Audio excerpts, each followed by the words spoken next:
예, 여러분 안녕하십니까? 어, 제가 이제 강원도에 거주하고 있지만, 살고 있지만, 어제, 강릉에 산불이 아주, 심하게 났죠.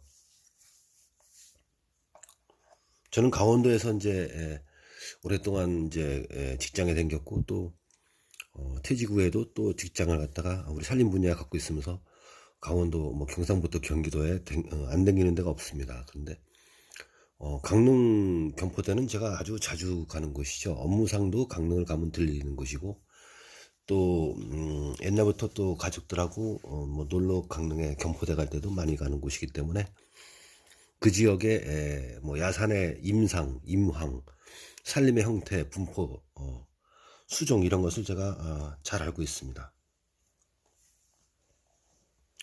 근데 어제 제가 이제 바깥에 뭐 예지에 출장 가서 일이 있어갖고 움직이는데 바람이 너무 강풍이 불더라고요. 근데 충남 홍성에 산불 났는데 비로 인해서 결국은 껐지만 결국은 우리 인력도 껐지만 비가 최종적으로 끄게 됐는데 어제 강풍이 많이 불더라고요. 근데 이럴 때 산불 나면 큰일이지 이제 그 생각을 했어요. 근데 오전에 8시경에 강릉 산불이 났다는 얘기 모르고 제가 나갔는데 모 기관을 제가 방문하게 되는데 갔더니 뭐 강릉 산불이 뭐 났는데 어마어마하더라고요.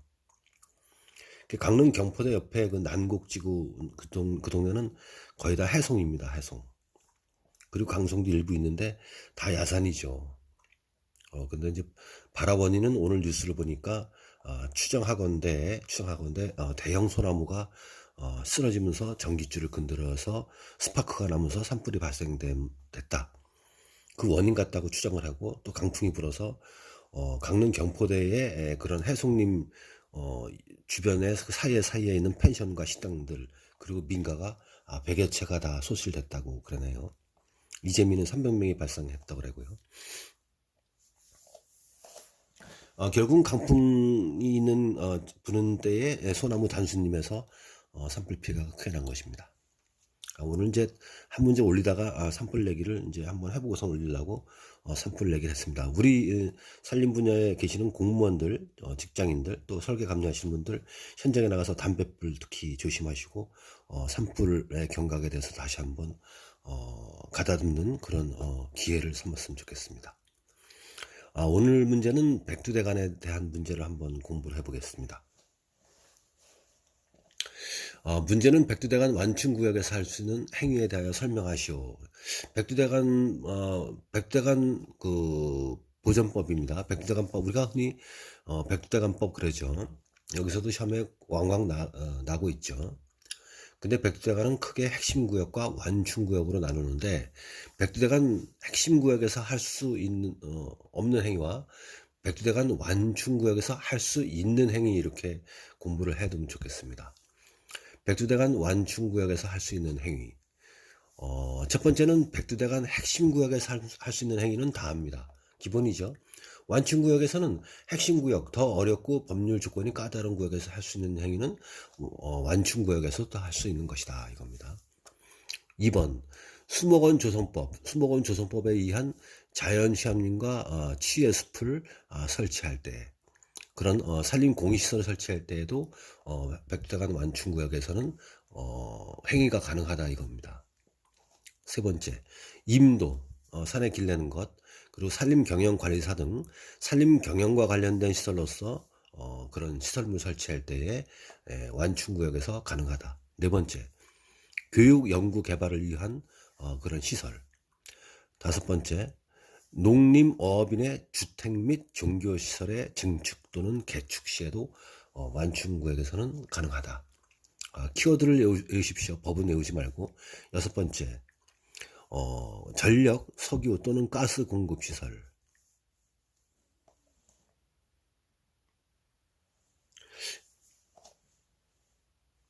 여기에 보이는 그 전력, 석유 또는 가스 공급시설 등을 하게 되면 이제 어떤 경우냐.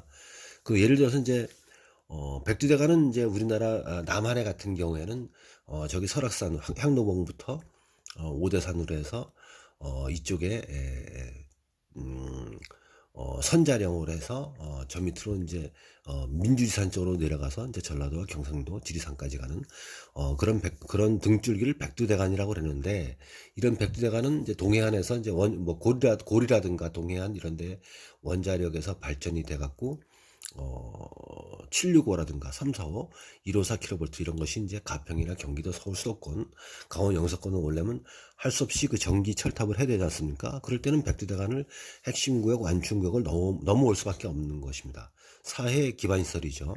이런 전력, 석유, 가스 등의 공급들, 이런 것은 백두대간 완충 지역에서 조성할 수 있다. 7번. 이제 인허가 등을 받은 석회, 노천, 채광, 광산에 관한 것도 백두대간 완충 지역에서 할 수 있다. 8번. 대통령으로 정하는 백두대간 보호를 위한 홍보, 교육시설. 그리고 9번째, 장사 등에 관한 법률, 우리가 장사법이라 하죠.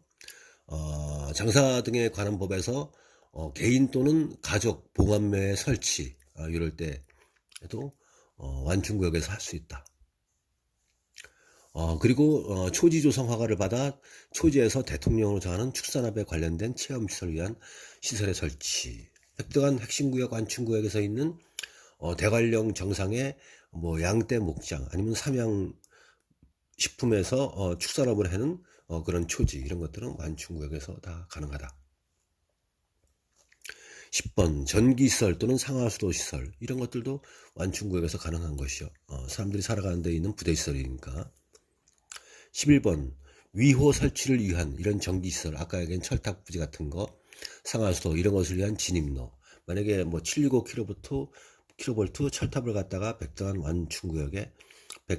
완충구역에 설치한다. 그럴 때 그 설치 자재 운반을 위한 방법이 헬기도 있고 진입로도 있고 삭도도 있는데, 진입로로 하게 되는 그런 법률에 따라서 신청을 인허가 해줬을 때는 진입로를 갖다가 개설할 때는 완충구역에 할 수 있다.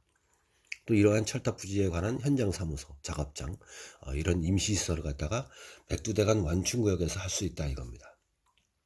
우리가 이제 산림 분야에서 산림기술사 시험에 특히 법률이 많이 나옵니다. 예전에는 법률이 이제 중요한 법률, 이제 산림자원조성법, 지속가능한 산림자원관리지침, 그리고 사방사업법, 산주관리법, 이 4개 법이 많이 나왔었는데, 이제는 법률이 다양하게 문화에 관한 법률, 산림문화, 그리고 백두대간, 그리고 산림교육, 산림 휴양이라든가 이런 법률이, 소나무 재선충 특별법 다양하게 시험에 출제되니까 우리가 산림 법률 11가지 법은 공부를 좀 단단히 해 둬야 되겠습니다. 산불이 많이 나고 세상이 어수선합니다. 우리 공부를 하는 수험생들은 그런 것에 연연하지 않고 공부에 집중해서 계획을 세운 대로 루틴대로 공부를 하시기 바랍니다. 감사합니다.